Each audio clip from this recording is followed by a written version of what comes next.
שער קידוחים מציגה פרויקט נוסף עבור חברת חשמל. במסגרת הפרויקט הוטמנה רשת תשתיות בעיר כפר סבא.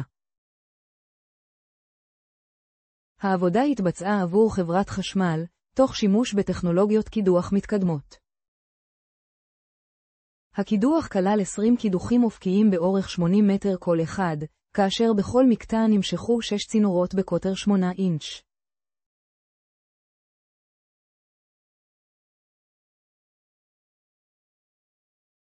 צוות המומחים של שער קידוחים פועל במקצועיות מוחלטת תוך שמירה על הקרקע והתשתיות הקיימות, למניעת נזקים והבטחת איכות הביצוע. הודות לניסיון ולציוד המתקדם שלנו, הפרויקט הושלם בהצלחה. בכך מציינת שער קידוחים שלב נוסף בדרכה המקצועית בהטמעת תשתיות עמידות ובטוחות לעתיד.